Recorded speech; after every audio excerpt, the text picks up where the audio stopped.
My name's Witt. I'm president of BuildWitt Media Group. Has anyone heard of BuildWitt before? All right, a few hands, great. So this is my company. Our mission is to make the world a better place. Two notes I wanted to include before I go off my presentation. One, I've just chosen pictures at random. We don't actually work with any OEMs at the corporate level. I've been told to be as brand agnostic as possible. And so don't take this presentation as one OEM or the other preference. I like anything that moves dirt.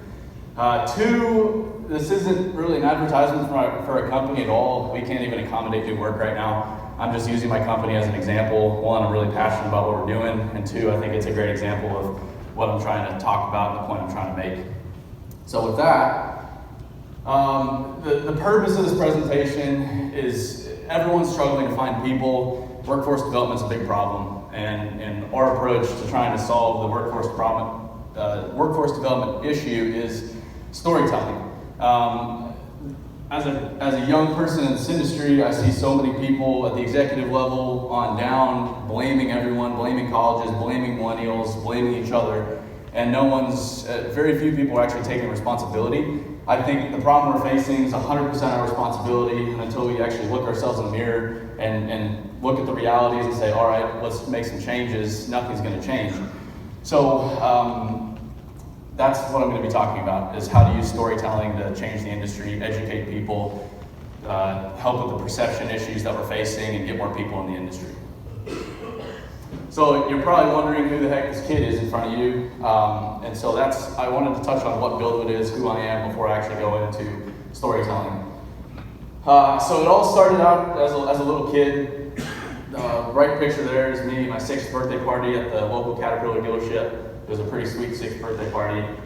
This is basically all I've ever known. I've just loved trucks, dirt. I always dug in the backyard. First stop when we'd go to the beach as a family would be the hardware store to get a shovel so I could just dig holes all day. And I don't know why I loved it. I don't have any family in the industry. I don't have any friends in the industry. My only exposure to the industry growing up was just driving by construction sites. I was just naturally attracted to it for whatever reason. So I grew up, I was in high school, and there was a construction project in my neighborhood. They were doing a drainage project. It was a 108-inch concrete pipe down this little quiet neighborhood street. It was really cool. So I'd go out there and just watch them work every day after high school as a senior. And all the trucks rolling through had on a big white box was Pearson Construction Corporation. So one day I thought, well, why don't I just Google them, figure out who owns the company, and see if he'll be willing to meet with me.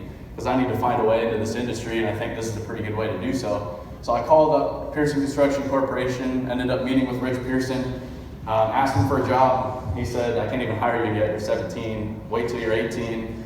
Probably thinking I'd just forget about it and move on. A few months before high school graduation, I was on the horn again, hey, please hire me, please hire me, please hire me.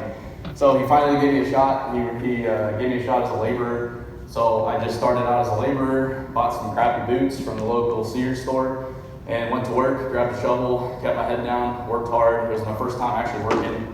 My dad's a lawyer, so I'd never really seen anything like this before in my life, but it was the best summer of my life. So from then on, I was just addicted. And the plan was, my entire plan was to start a construction company. I wanted my name on heavy equipment, purely for ego's sake, because I thought that'd be really cool. And so that was the plan. So if I wanted to start a construction company, I needed to see how others operated, and I needed to go to all these other companies to see how they did it.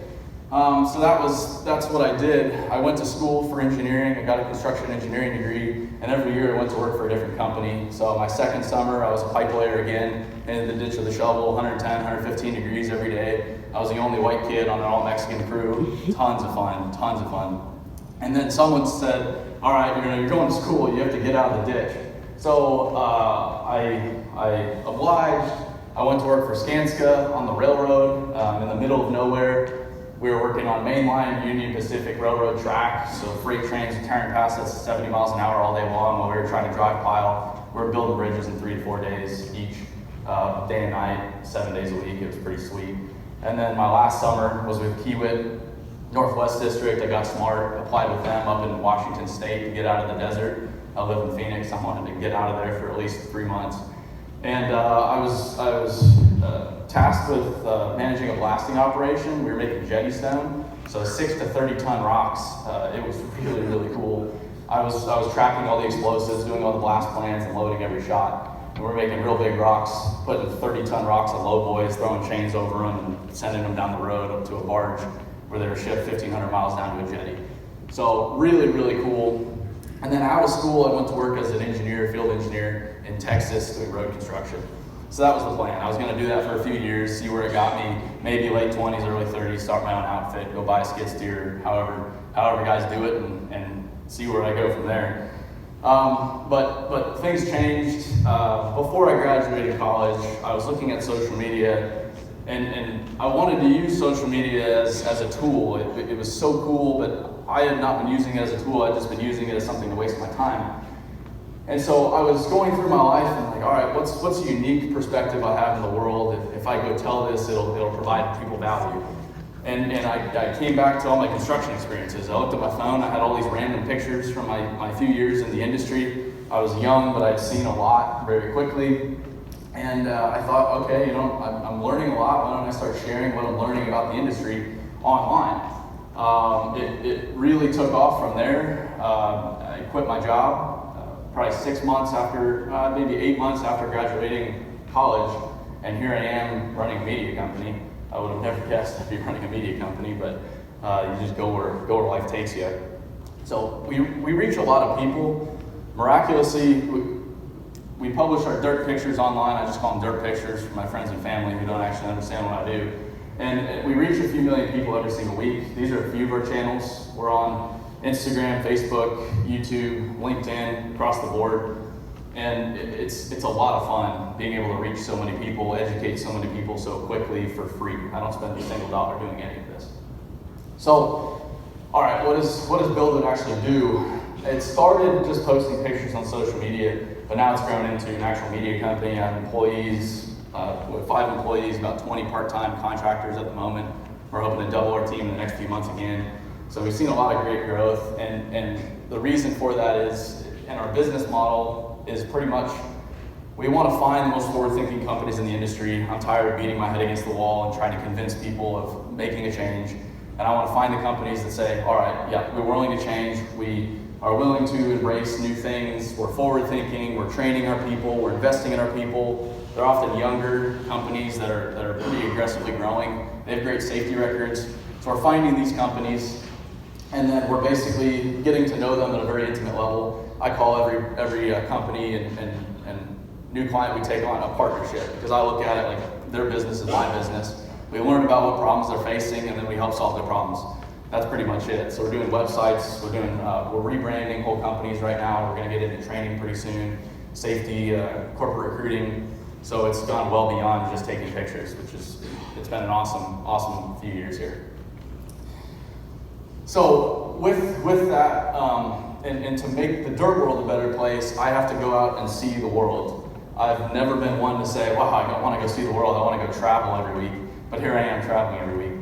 So I live in Phoenix, Arizona, but I can't go change the world if I just stay at home every night.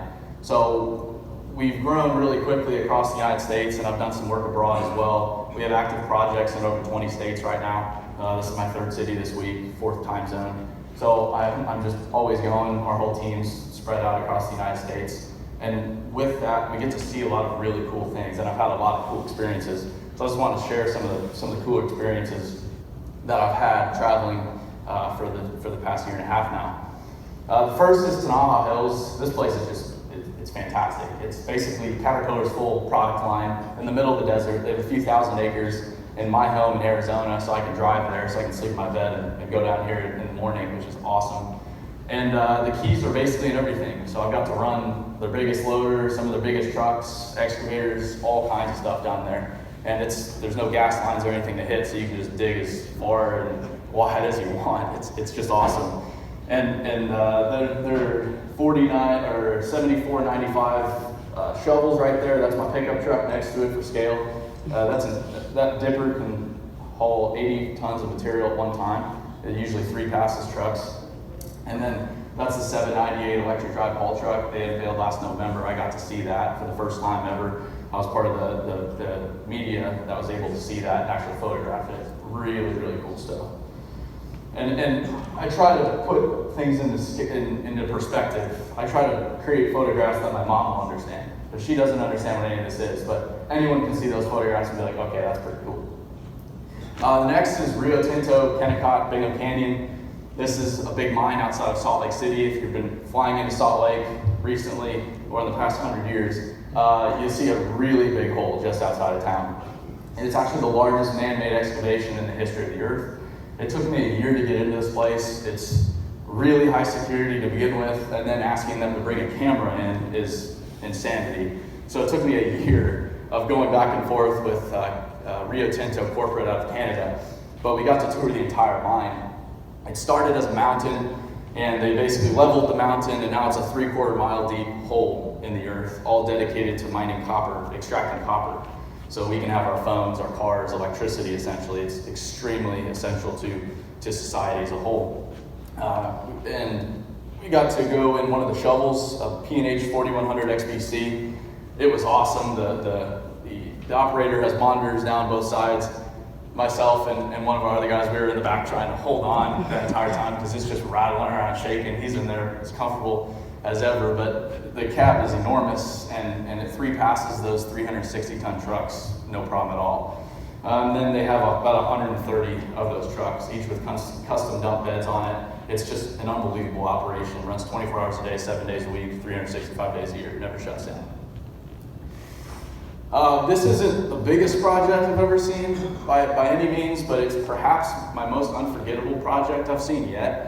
We're working with a company out of San Francisco, and they were working in Paradise, California. For those of you that don't know, last November, the campfire rolled through Paradise. It was started by the power grid, and that's why the power grid's actually shut down in California, I think this week, because they're afraid of this happening again. So just a little bit of sparks, caught some underbrush. The high winds blew across the entire town, and it just burned the entire town down. So schools, churches, neighborhoods, there's nothing left in this town. There was like a Starbucks that was brand new. That was it. So they brought in contractors to help clean up lot to lot to lot. So Anvil Builders, they're one of our partners. They had 20 crews there. You basically get an address in the morning. They mobilize their equipment. They sort through the debris. So cars go to recycle, metal, ash, concrete, everything's sorted. And by the end of the day or beginning of the next day, the lot's cleaned, and then the city or state can buy off on it, and then it's turned back over to the landowner. So it was unbelievable. This is what whole neighborhoods looked like. That's the fuel truck. You drive into a neighborhood, or what used to be a neighborhood, and it's just chimneys. And so it's just chimneys, concrete foundation. Yep, that used to be a washer, that used to be an oven, but that's it, of people's entire lives and homes. So really, really profound work. Now, the projects are cool, the equipment's cool, but what's really, really amazing is the people in this industry. If I were to ask all of you, what are your top 2 or 3 favorite things about this industry? I guarantee almost every single person in this room would say the people as one of those 3 things. And that's just because the people are a special breed. It takes a special person to do some of the things that we do. It's free of the political correct nonsense of the rest of the world. It's just people getting their jobs done and not complaining while they do it. So that's why I've been so drawn to this industry, a big piece of it. So a few people I wanted to highlight. Travis Brown, he's a superintendent at a mining company, Turner Mining Group. This guy, he's a fantastic role model. He's in his early 30s. He always has a great attitude. He can load trucks as fast as anyone I've ever seen load trucks. But the coolest thing about Travis is he can teach other people who've never been an excavator before how to load trucks as fast as he can. He's a brilliant teacher, and he's trying to pass on his knowledge to as many people as possible, as quickly as possible. Really, really brilliant teacher. Rudy Rose, this guy's in his 70s, so he's been moving dirt for almost twice the time I've even been alive. He has more stories than you can even imagine. You basically say, "Hi, Rudy," and then he just starts going. You don't even say, "Tell me a story." He just goes. And they put him in an excavator. He has a 349 with his name on the door. It's his machine. It goes wherever he goes. He doesn't touch another machine. They stick him in the back corner, say, "Hey, this is what we need to do." No one bothers him. He doesn't bother anyone. He just gets it done. It's guys like this. This is the knowledge base of this industry. Knowledge in this industry, how to operate equipment, how to build jobs. It's not recorded anywhere. There aren't videos, there aren't textbooks, there's no classes on any of that. It's in these people's heads. So if we don't get it out of their heads before they go, it's gone forever. So it's people like this that we really need to be focused on now, because we need to have them start teaching the younger folks, or by the time they retire, it's too late. This is the whole other side of the spectrum again, is Brett Baker. He's a superintendent for Rosso Constructors out of Nashville, just south of Nashville. And Brett, he's 23 years old. He got a nursing degree.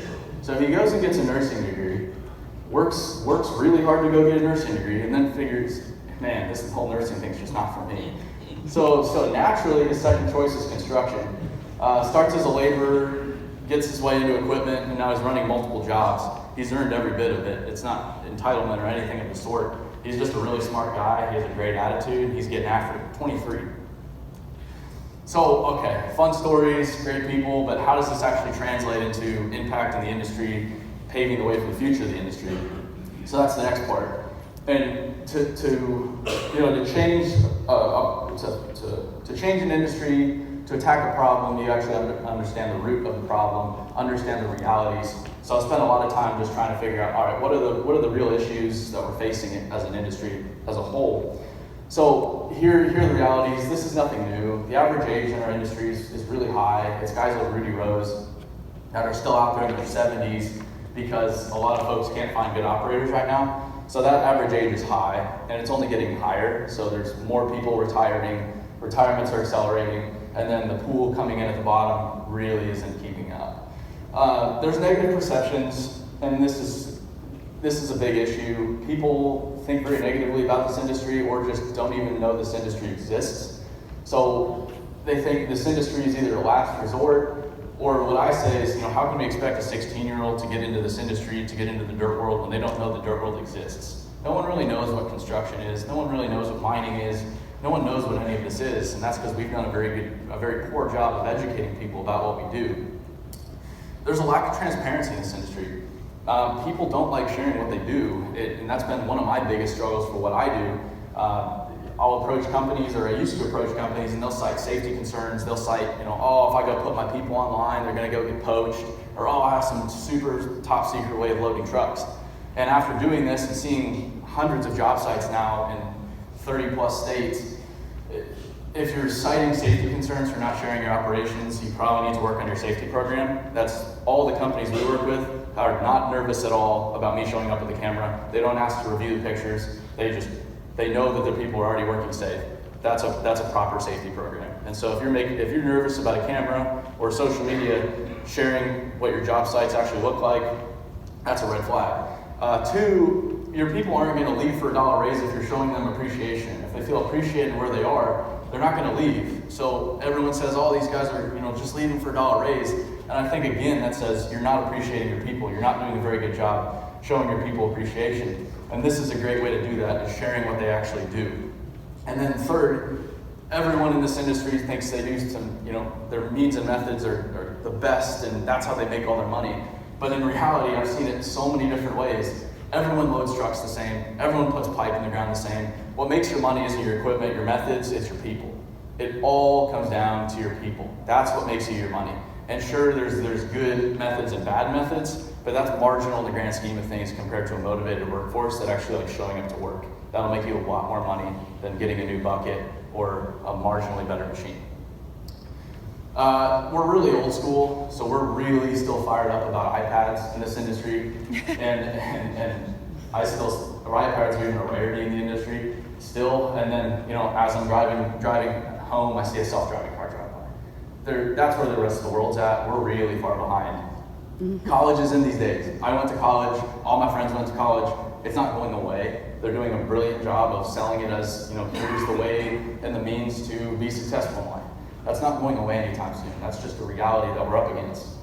And we're not really competing against ourselves long term as much as we are competing against everyone else. Apple, Amazon, Google. We're competing against Amazon, who's saying, hey, quit your job. We're going to pay you to quit your job and work for us because we need another 1 million people to come work for us pretty soon. That's what we're up against. So a lot of these things we really have no control over, right? We really have no control over Amazon saying we need another 1 million people, or colleges being really successful at recruiting kids. So what do we have control over? And what we do have control over is our story and how we tell it. We have 100% control over ourselves and how we put ourselves out there and how we educate the world about what we do. So that's what I've chosen to focus on, and 100% is storytelling and educating people about what this industry actually looks like. So that's my solution, is storytelling and using the online world to get my story out there. People say, oh, you should go to high schools, and I tell them I don't need to. I already reached almost every high school in the United States with what I do online. It's not reasonable for me to go to every high school. I don't have that time. None of us have that time. So we're trying to do it in a very effective manner. Everyone's already on their phones every day, so why aren't we there too? So before you start telling stories, you actually have to understand what a great story is. And a great story, it's a real story. It makes you feel something. It's reality. I see a lot of construction companies making the mistake of trying to polish this industry. This industry should never be polished. It's an unpolished industry, and that's one of the most remarkable things about this industry. It's not perfect. It's not clean. It's not for everybody. We need to start getting those messages out there, because that's what insulates this industry from everything else. So it's a really brilliant place. There's brilliant stories going on in every single job site in the United States every single day. We need to start getting those stories out there. So how's construction brilliant? Like I said, and these are the things we focus on when we do tell our stories. You work outdoors. This is a huge benefit. Me personally, I can't be cooped up in an office all day. I go nuts. I do 4 hours in an office and it feels like 24 hours, whereas I'll work 15 hours in the field and it'll feel like 4 hours. It's hot sometimes, it's cold sometimes, it's wet sometimes, but that's also why it's great, because most people aren't willing to do it, and pride originates from doing things that a lot of people aren't willing to do. And that goes into the second point, genuine pride in your work. All of my friends, or most of my friends, they've graduated college, they've gone off and got jobs that pay them all right, probably have nothing to do with what they just studied, and they have absolutely no fulfillment in their work, they have absolutely no pride in their work, they don't even know what they're doing. They just show up 40 hours a week, get a paycheck, go home, and that's what they do for the next 40 years plus. Meanwhile, you go to every site in the United States, in the world, and everyone's really proud of what they do because they're working hard, they're making a difference in the world. That's something a lot of other industries can't actually say. We have really cool equipment and tools, as everyone in this room knows. Like I said, most of my friends, they just got a laptop from 2015 that 2 other people have had that just sucks. And meanwhile, we have heavy equipment and all kinds of really amazing things. Even a mini excavator is sweet in the grand scheme of things. We get to use this stuff every single day to do our jobs. That's awesome. You're part of a team. I see so many companies in the outside of this industry preach about teamwork and camaraderie, but you go in offices and you rarely see true teamwork. But in this industry, you can't build a job without teamwork. You can't build a job with everyone trying to do their own thing and not actually getting along. Our industry is built on teamwork. And because everyone's working so hard, doing things that everyone else is willing to do side by side, you have that genuine sense of camaraderie that you can't find in a lot of other places. You can see the results of your hard work daily. This is one of the biggest things that I loved why I laid pipe and literally dug ditches was I could see what I did every day. I'm a very visual person. I need to see what I'm working on. I don't do very well with technology because I can't actually visualize it. But I can visualize, we started over there, the excavator was over there this morning, now it's here. We just hogged 20,000 yards of dirt, but we just laid that many foot of pipe, or that road, that asphalt wasn't there this morning, it's there because of me. That goes back to the pride thing. You can actually see what you're doing every day. Again, a lot of other industries can't say that. And then, of course, you're profoundly impacting your community. Your community couldn't function without you. You're giving the world the infrastructure it needs to go out and be successful on their own, for people to go achieve their dreams. So it's really, really impactful what we do every day. So we need to be focusing on these things, and these are the benefits of this industry that most other industries can't touch. All right, so what are the stories we can tell? We can tell who builds. Who are the people out there building every day? Most people don't know who these people are. They're just nameless, faceless folks that are slowing people down on their morning commute. Who are they? What are their stories? How'd they get there? How'd they start out? Where are they at now? What's important to them? These are all, everyone out there has a fantastic story. You can talk about how we build. We do it every single day, so we know how we build. The rest of the world doesn't know how we build. The rest of the world doesn't know how dirt's moved, how pipes laid, how when you turn the faucet on in the morning, how the water even gets there. No one knows that because we've done a very poor job explaining this to everyone. So we need to show, how we actually do things, and it's really, really cool. It's not like people don't want to see it. I reach millions of people every day showing this exact same thing.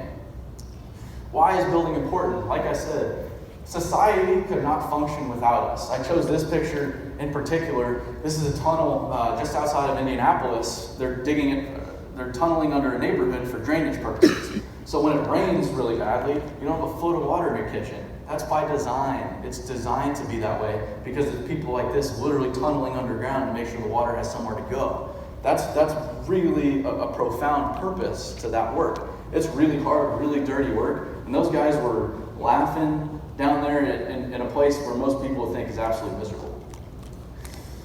Why hard work's a good thing? This is one of the most important points of all of this. There's some weird thing going on in society right now where people are trying to avoid, hard work smarter, not harder.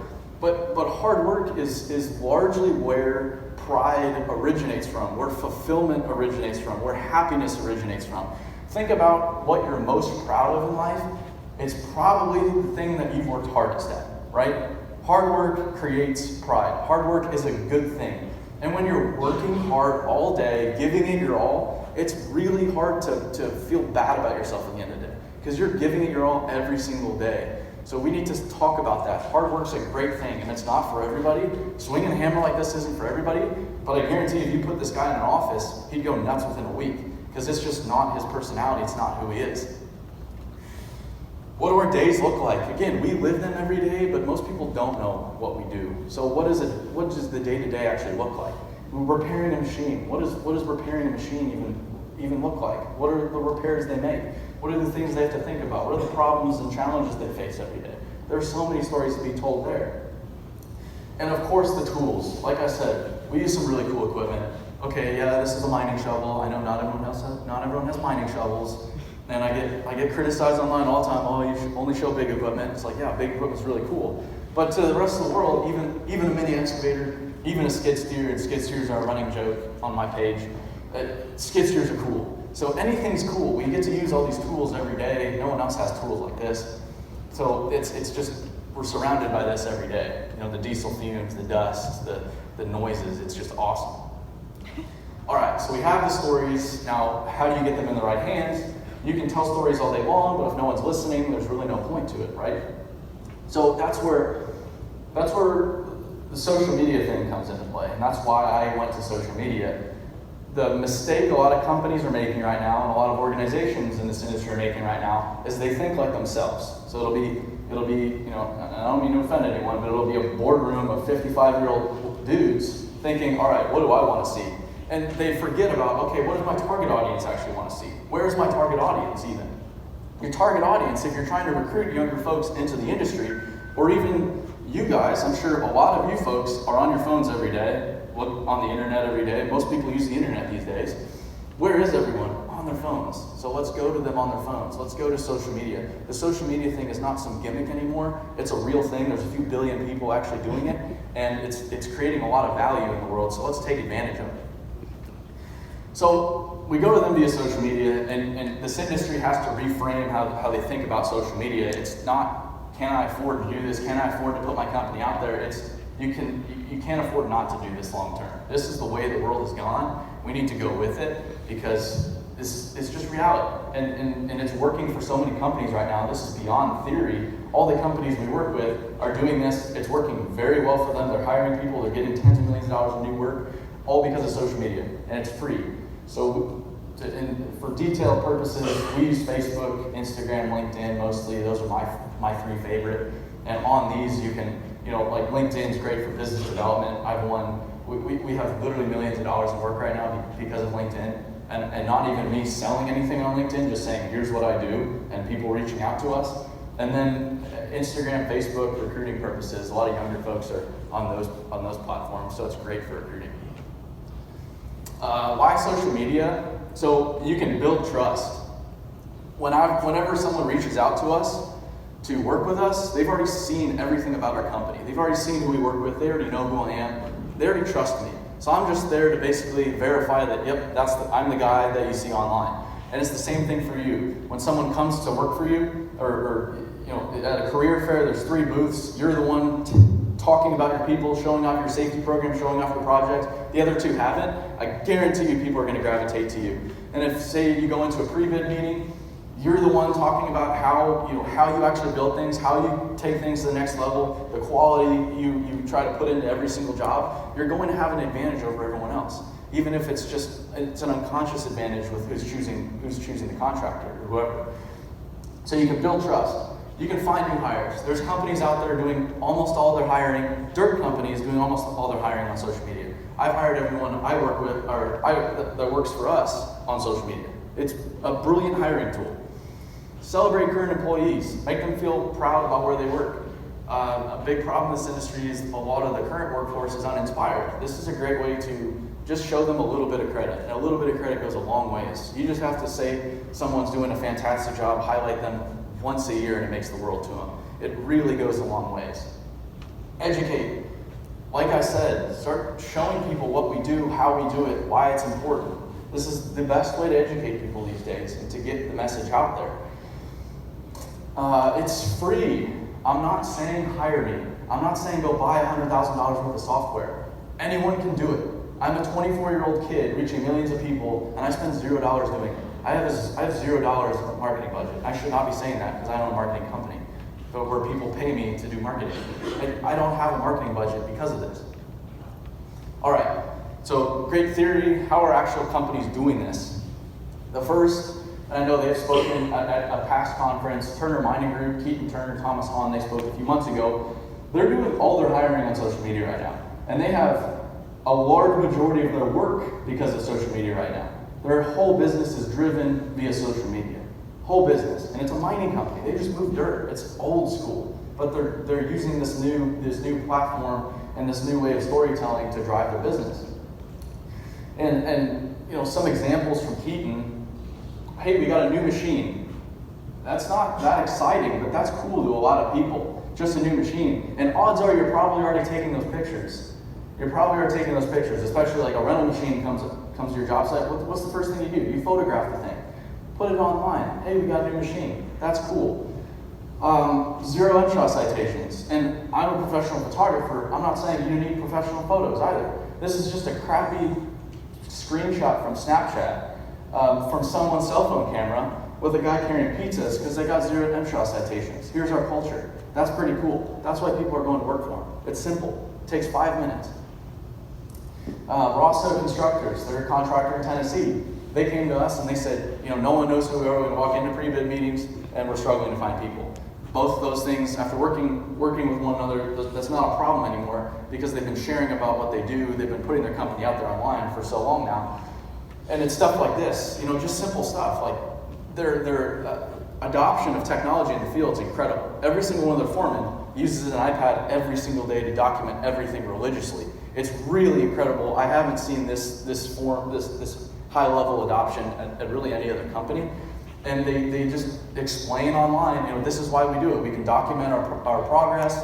And so this is cool from a potential employee perspective because, wow, they use technology. And then if I want to hire also, wow, I know they'll be documenting the entire process for me to see. They actually take care of those details. Anvil Builders. This is a contractor, again, that was cleaning up the wildfires. And this is a unique one. They needed trucks. Trucks are everything to wildfire cleanup. If you can't haul the material off, you can't clean up properties. They needed more trucks. So we thought, all right, let's draw geofences around all the landfills. Because every time the truck drivers go to the landfills, they have a 30-minute wait. And what are they doing? Oh, they go on their phones. So if they're sitting on their phones, and we can give them an ad saying, hey, work for us, we pay in 15 days, we treat you like a human, we have a lot of work going on, come on over. It works. So we got 80,000 views, we spent $2,200 doing it, which is nothing. 100 applications, they got the 30 trucks they needed in the month. That's amazing, for $2,200. And of course, I could not talk about myself. My whole company is because of social media. Every single relationship profession I have is because of social media. Every single partnership we've entered into with every single company is because of social media. Every single hire I've made, every person working at our company is because of social media. Everything I do is thanks to social media and telling my story online. It's really, really been transformational in my life, and it can do the exact same thing for your businesses too. So how do you do it? How do you actually do it? There's two ways to use it. You can use it personally, and you can use it at the corporate level. I wanted to touch on both of them. How do you use it personally? I use it personally every day. You have to reframe. So again, you have to go. You're probably thinking, "Wow, it's just a waste of time. I don't have time for that, or I'm not interested." You have to think about, okay, I have a business tool on my phone that I can use for free, that I can communicate with the entire world with. That's a powerful tool if used right. So you have to reframe and shift your thinking. How can I actually use this as a tool, not just a means to waste my time? And two, okay, so what do you post about? Just document. Just what's going on. What projects are you working on? What's your day-to-day look like? And you can do this all with your phone. It doesn't require a crazy camera. It doesn't require anything special. It's just document what's going on every single day. That's what I do, and it's worked out real well. You have to find your voice. Who are you? What do you have to offer the world? Me, I'm not an expert on anything. I don't try to be an expert on anything. I'm just this 24-year-old kid who loves the industry and is learning a lot and just wants to share what I'm learning. And that's all I do. That's my voice. And vulnerability is huge too. The more vulnerable you are, the more beneficial this is going to be for you and your business. My most successful LinkedIn post in the past month or two, 500,000 views, 1 million views, I don't know what it's at now. I went to pick up my rental car. It was midnight on a Sunday in Indianapolis, swiped my credit card, and it was declined. Called the credit card company. I owed $50,000, and I did not have $50,000 to pay them, so they shut my credit card off. And so it was a terrible experience. I did not want to share any of that online, and it was a cash flow problem. I was owed well over that. I billed for well over that. I just didn't have the money in hand. I shared it online, didn't want to, knew I had to. I had hundreds of business owners reaching out saying, I've been there. I know what that's like, and honestly, that's a pretty good problem to have. That means you're experiencing some high growth, and here's some things you can do to mitigate that down the road so it doesn't happen again. So it was a great lesson, and just showed people that, yeah, I'm a human. And be consistent. It's like anything in life. You can't go and do one good run and, wow, I'm skinny. It's repeated effort, repeated effort, repeated effort. I've been doing this every single day for 2 years. So it's honestly the best thing I do every day. It's a means for me to be creative in the morning. I sit down and it's an essential business task for me. So it's a time that I can just get my thoughts down on paper. I can educate people. I can give our people that work for BuildWitt credit. I can give our partners credit. I just talk about other people, give them credit. It's a ton of fun. It's not some chore. It's one of the best parts of my day every single day.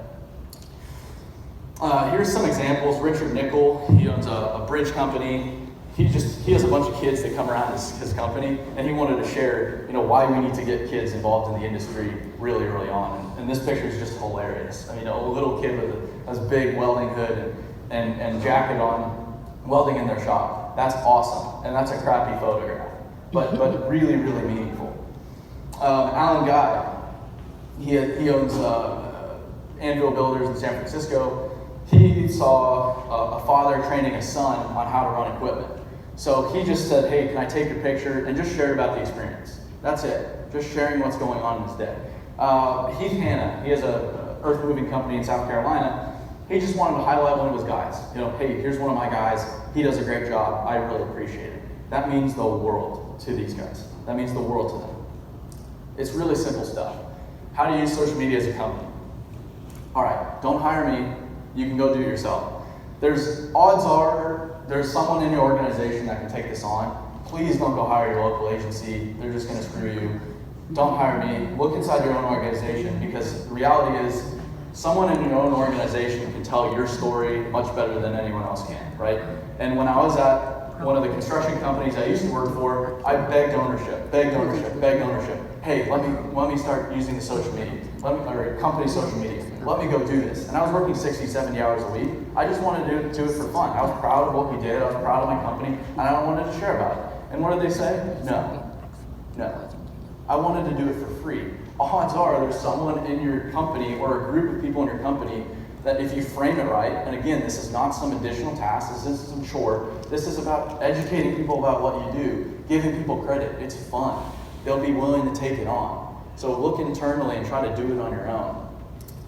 And we're actually transitioning all the companies we work with through social media to do it on their own. We're trying to replace ourselves because I don't want to be doing it long term, because I know I can't realistically do it better than them long term. Show the day to day. What's going on in your jobs?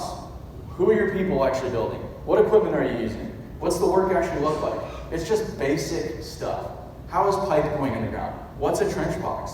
Why are you using this size excavator as opposed to this excavator? Oh, that's a funny bucket. It's a rock bucket. What is a rock bucket? Why are you utilizing it? Simple stuff that we think about every day. It doesn't even require thought for us, but people don't understand these basic concepts. And the most important thing with everything you put out there, you really need to do one of these three things. You need to educate, you need to inspire, or you need to entertain. Everything I put online has to fit one of these criteria, and if it doesn't, I never post it. I don't want to waste people's time. I don't want to waste people's time with total nonsense like Happy Monday and some bulldozer picture with the blade with brand new paint still on it. Sorry to the manufacturers and the OEM marketing departments, but buckets are not yellow in the real world. So just make sure you're providing value to people. You don't want to waste people's time. Educate. And again, there's so many great stories to tell. I get upset when I see companies wasting people's time with nonsense pictures and videos and captions, because there's so many beautiful stories already there that they're completely ignoring. They're doing themselves and the industry a disservice by wasting their time and everyone else's time with these posts. So with that, that's what I do. That's why social media and storytelling is important in the world. That's how we're trying to make the world a better place. And like I said, the problem we're up against, inspiring the next generation of people in this industry, it's our problem. So again, it's really frustrating for a young person to see so many people blaming everyone and not accepting responsibility. Nothing will change until we accept 100% of the responsibility, look in the mirror, and say, okay, the world has changed, we need to change with it. Complaining is not going to do anything. We need to change with it, we need to be more candid, we need to be more honest and open, and we need to share with the world what we do every single day. We need to show our people off, we need to show our equipment, we need to show our operations, and educate people. Until then, nothing's going to change. And honestly, this is bigger than me, and I get out of bed every morning because what I'm doing is bigger than me, it's bigger than BuildWitt, it's bigger than anyone in this room. It's this industry, and as I said before, society can't function without us. You can't turn the faucet on without us. You can't drive to work without us. You can't go fly see grandma without us. Society will not work if we don't work. So we need to figure out how to solve this problem, how to get more people in the industry, how to keep current people inspired, or else society doesn't function. So it's bigger than all of us, and it's bigger than just making a quick buck. And honestly, if we do this, we improve the whole industry, everyone will make a lot more money. That's the nice thing too. You'll have happier people, you'll make more money, you'll have higher quality work, society will have better infrastructure. It's a win-win-win. And with that, that's all I got.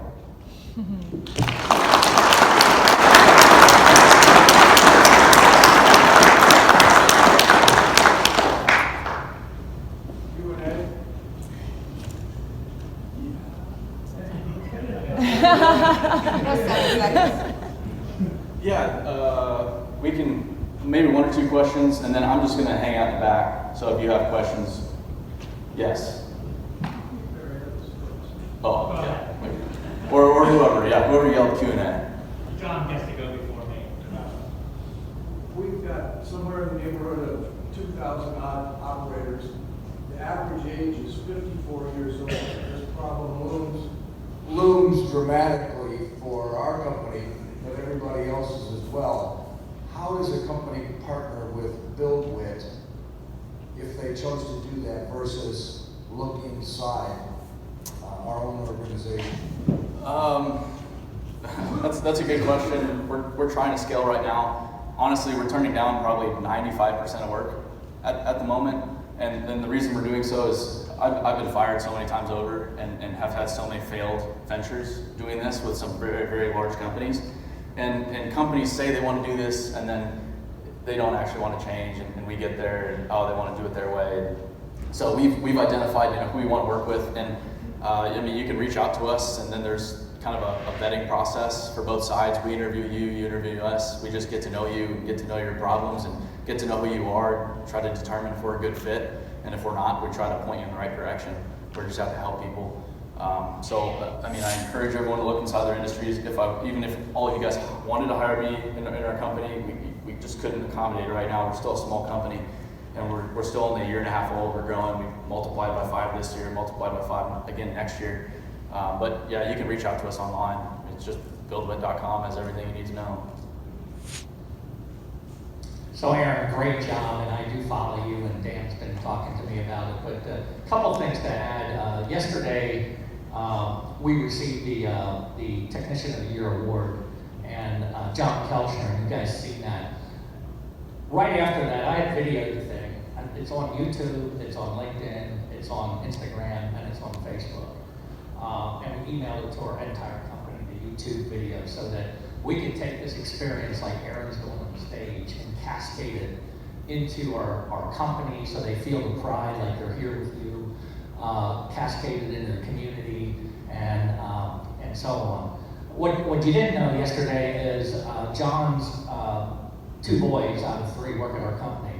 The one is a 1 year fresh out of school. He's a fleet technician, his boy, and his other boy is a world-class site foreman. He's 27. And they're following us on this all the time. So what we're doing, Aaron, is we're doing a 50-mile radius. We're not going after the world. We're going a 50-mile radius.